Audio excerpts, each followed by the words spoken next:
Essa é uma cápsula e nós vamos falar agora sobre o relatório do Comitê Judiciário Americano, meu amigo.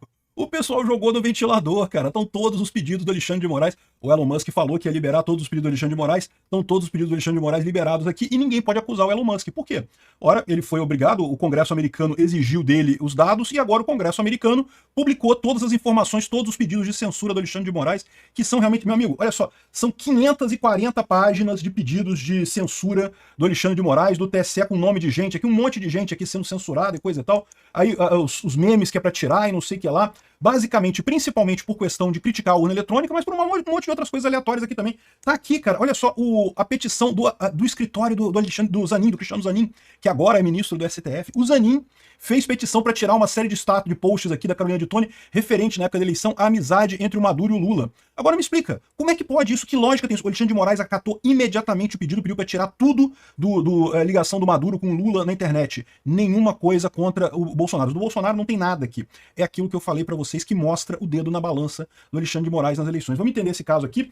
Isso acabou de sair agora, ninguém sugeriu ainda lá no site, mas eu achei que era muito importante, então decidi trazer para vocês aqui. Vou botar até num vídeo fora de ordem aqui, fora do padrão, para a gente dar uma olhada nesse documento, 540 páginas. Não dá para ver tudo não, tá? Não tem como ver tudo. Mas para dar uma ideia do que contém esse material e principalmente, e agora? O que acontece com isso daqui, né? Então, primeira coisa, aqui, ó, é um relatório oficial do Comitê Judiciário da weaponização, como é que eu vou dizer isso? Da transformação em arma da censura nos Estados Unidos. Lembra que eu falei que era esse o propósito do Elon Musk? Ele tá querendo usar o Brasil como um exemplo negativo para convencer os Estados Unidos a não ir no mesmo sentido, né? Ele tá querendo justamente usar a gente como um exemplo negativo, que a preocupação dele não é o Brasil. Vamos combinar, o Brasil é um mercado grande, tem muita gente que assiste ao X aqui, que compra produtos dele aqui, mas não é tanta coisa assim, né? O principal é Estados Unidos e Europa. Qualquer um que já viu as coisas nos Estados Unidos sabe como é que é. É outro patamar a economia. Ela não tem comparação entre Brasil e Estados Unidos, né? Então é exatamente isso que o Elon Musk quer, pelo que tá claro aqui nesse subcomitê do governo federal, que justamente faz uma crítica à secretária do governo Biden, que está sendo leniente com um país aliado, o Brasil,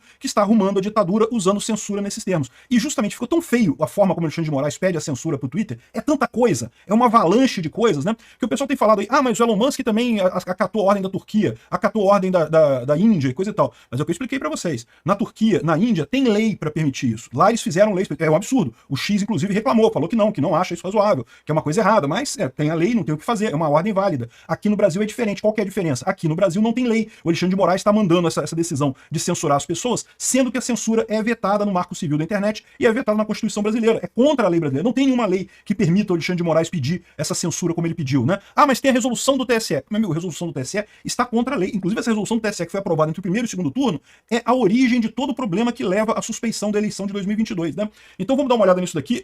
Tá aqui, ó.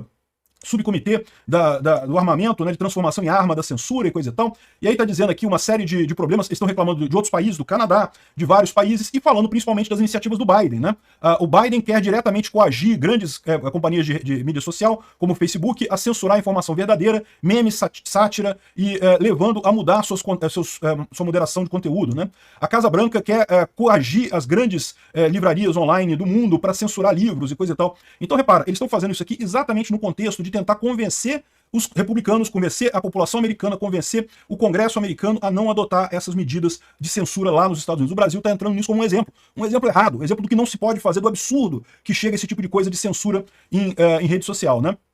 Então, ele fala aqui que desinformação é uma violação da primeira emenda, ou seja, ele está falando lá do caso americano, né? E como é que é um absurdo que o Biden está querendo fazer e coisa e tal. E aí, ó, olha só, e aí ele fala que, incidentalmente, os exemplos, aqui, ó, esse comitê recebeu testemunhas sobre como governos de outros países, inclusive o Canadá, a França e o Brasil, buscaram censurar o discurso online. E exemplos de governos tentando acabar com a liberdade de expressão servem como um aviso terrível para os americanos sobre as ameaças que podem gerar a censura aqui em casa. Caramba, bicho, eu falei isso, eu falei que eles estavam fazendo isso como exemplo dos Estados Unidos, exatamente o que eles estão fazendo aqui. E aqui, ó, em 2019, a Suprema Corte brasileira deu a si mesmo novos poderes para agir como um investigador, um promotor e um juiz de todos os casos, em algumas situações. Está falando aqui do inquérito das fake news que foi criado lá em 2019 pelo Alexandre de Moraes, que ele é tudo, ele é a vítima, ele é o acusador, ele é o investigador, ele é o juiz, ele é o policial, ele é tudo no processo, né? E aqui, ó, nessa ordem sem precedentes, Toffoli foi selecionou o seu colega da Justiça do STF, o Alexandre de Moraes, para rodar essa investigação, né? Mas vocês lembram, o Toffoli era o presidente do STF na época, isso aí foi combinado entre eles, né? Ou seja, o pessoal jogou pro Toffoli jogar pro Alexandre de Moraes, e aí o Moraes também serviu como presidente do Tribunal Superior Eleitoral desde agosto de 2022, e o Superior Tribunal Eleitoral, a maior corte no Brasil que supervisiona o processo eleitoral, e frequentemente onde essas questões de desinformação são levadas sobre eleições, né? Com esse novo poder extraordinário, Moraes atacou críticos da direita e esquerda com impunidade. Moraes reportou ordens para plataformas de rede social para remover posts e contas, mesmo quando muito do conteúdo não quebrava a regra das plataformas, muitas vezes sem dar qualquer razão para isso. Outro exemplo são ações contra 8 empresários em julho de 2019, em que incluíram congelar contas bancárias, suspender contas sociais, e é o caso justamente do Luciano Hang e outras pessoas, daquele grupo de WhatsApp, que do nada, um grupo de WhatsApp privado de 200 pessoas conversando virou desinformação na rede social. Que desinformação é essa? É um grupo privado, estavam só as pessoas conversando ali, enfim.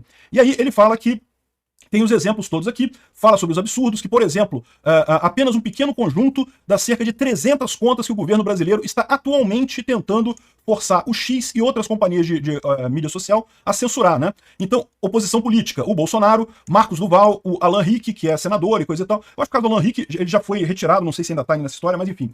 Carla Zambelli, Marcel Van Hatten, Cristiane Brasil, que é a filha do Roberto Jefferson, Ed Raposo, um candidato para deputado, jornalistas e comentadores, o Guilherme Fiuza, Paulo Figueiredo Filho, Rodrigo Constantino, Elisa Robson, Flávio Gordon, aí tem uma lista aqui, judiciário, pessoas do judiciário, né? Ludmila Lins Grilo, o Marcelo Rocha Monteiro, e cultura popular, né? Davi Sacker, que é um cantor gospel, e a rádio RCN, enfim, um monte de coisa que o Brasil mandou censurar aqui, né? E aqui, ó, nesse reporte, a gente apresenta para vocês um caso como um governo com esse poder de censurar crimes de ódio e não sei o que lá e coisa e tal, acaba censurando um monte de gente da oposição sem motivo, ou seja, estão usando o Brasil como um exemplo do que é errado, não sei por que não pode censurar as redes sociais, né? Então tem 2 cópias das 28 ordens em português e em inglês, com a tradução em inglês, enviadas pelo Alexandre de Moraes à Corporação X.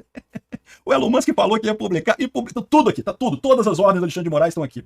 Aqui, ó, uma a uma, aqui, ó, ordem que não sei o que lá, para tirar o perfil Rubem Abdala, não sei o que lá, Abdala Patriota, não sei o que lá.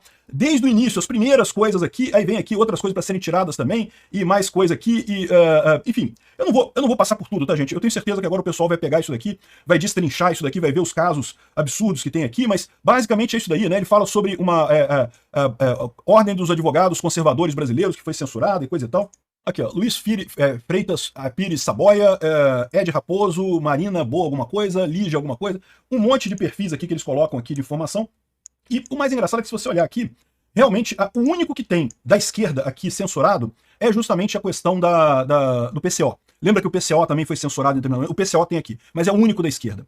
E isso daqui dá a impressão de realmente como que a censura foi para um lado só. Porque dizer que teve fake news só do lado da direita, não teve. Nas eleições teve fake news de tudo quanto é lado. Um monte de gente da esquerda teve fake news e coisa e tal, e ninguém falou nada, ninguém fez nada. Ou seja, mostra como é que a coisa foi ágil para um lado só, né? Então, por exemplo, tem o caso aqui do Zanin, do escritório do Zanin, tá aqui, ó. Zanin, mostrando propagandas aqui do pessoal durante a eleição, ligando o Lula ao Maduro, o Lula aos ditadores da América Latina, o que todo mundo sabe que o Lula é ligado a eles, né? E curiosidade das curiosidades, de fato, o Lula, depois de eleito, a primeira coisa que ele fez foi lamber o Maduro, né? Foi lamber lá o pessoal, elogiar, dizer que é uma democracia relativa e não sei o que lá. E durante a coisa foi tudo censurado, não podia se falar que era uma coisa ligada à outra. Ou seja, do jeito que o escritório do Zanin mandou para o Alexandre de Moraes, para o TSE, imediatamente censure tudo. Tem que censurar a coisa toda e acabou. Não quero nem saber. A direita, não tem nada. Aqui tem o caso do PCO. O caso do PCO tá aqui. Da direita não tem nada. E é por isso que a Folha de São Paulo pediu, usando o sistema de acesso à informação aqui no Brasil, para saber quais foram as ordens de censura emitidas com base nessas 2 resoluções. Porque vocês lembram, nessa história toda aqui tem um fato muito estranho nessa coisa toda, é que o TSE, entre os 2 turnos, entre o primeiro e o segundo turno, no meio da eleição, editou uma resolução nova, 2 resoluções novas, na verdade, que permitiam ele fazer essa censura em redes sociais, né? De forma mais ágil, né? Ele já estava fazendo isso antes, a verdade é essa, mas permitia que ele fizesse isso mais ágil. E essas censuras, ninguém nunca soube o que foi censurado de fato. A gente ficou sabendo quando algumas pessoas levantavam, olha, fui censurado, né? Me cortaram, não sei o que lá. Só que agora o que a gente vê aqui é isso. O Alexandre de Moraes recebia a ordem do Zanin e despachava imediatamente para... Aqui, ó, recebia a ordem da Coligação Brasil da Esperança e coisa e tal, e mandava imediatamente para as redes sociais para tirar os posts todos que eles consideravam que foram pedidos pelo pessoal da esquerda como fake news. E do lado da direita não tem nada, não teve nada. Não teve uma única ordem para tirar fake news, e teve um monte de fake news. Teve o Janones falando que o Paulo Guedes ia acabar com o salário mínimo, ia acabar com a Previdência, um monte de absurdo que teve lá. E felizmente o Janones está pagando o preço de ter se aliado ao PT, né? No final das contas descobriu o ninho de cobras que ele está se metendo lá, tá para perder o mandato aí, mas de qualquer forma não deixou de ser um absurdo que ele fez. E o TSE foi só de um lado. Então, como é que tá essa equidade nisso daqui, nesse tratamento, né? A única coisa que foi levantada mais certa pelo